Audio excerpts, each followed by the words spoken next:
देशसेवेसाठी 35 वर्षे अर्पण करणाऱ्या शहीद रामचंद्र करंडे यांना आमदार राजू खरे यांच्याकडून भावपूर्ण श्रद्धांजली.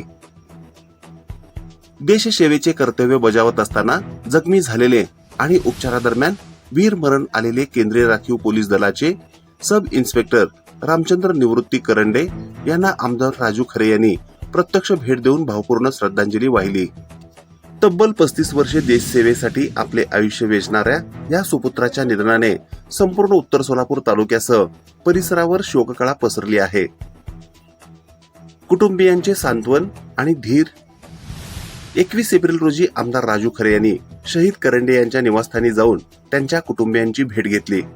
या अत्यंत दुःखद प्रसंगी त्यांनी परिवाराचे सांत्वन करत त्यांना धीर दिला. देशासाठी दिलेले हे सर्वोच्च बलिदान वाया जाणार नाही. आम्ही आणि संपूर्ण शासन तुमच्या पाठीशी ठामपणे उभे आहोत, असा विश्वास आमदार राजू खरे यांनी यावेळी व्यक्त केला. कर्तव्य बजावताना आले वीरमरण. सब इन्स्पेक्टर रामचंद्र करंडे हे कर्तव्यावर असताना जखमी झाले होते. त्यांच्यावर उपचार सुरू होते, मात्र दुर्दैवाने त्यांची प्राणज्योत मालवली.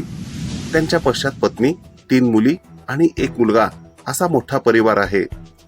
त्यांच्या जाण्याने करंडे कुटुंबावर कोसळलेल्या दुःखात आमदार खरे यांनी सहभाग घेत मृताच्या आत्म्यास शांती लाभो आणि परिवाराला हे दुःख सोसण्याची शक्ती मिळो, अशी प्रार्थना ईश्वरचरणी केली.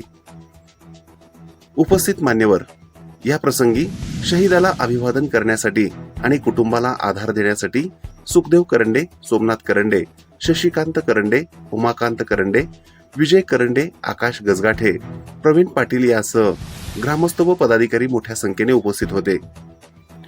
शहीद रामचंद्र करंडे अमर रहे अशा घोषणांनी यावेळी परिसर दुमदुमून गेला होता. देश त्यांच्या या महान बलिदानाबद्दल सदैव ऋणी राहील, अशा भावना यावेळी व्यक्त करण्यात आल्या.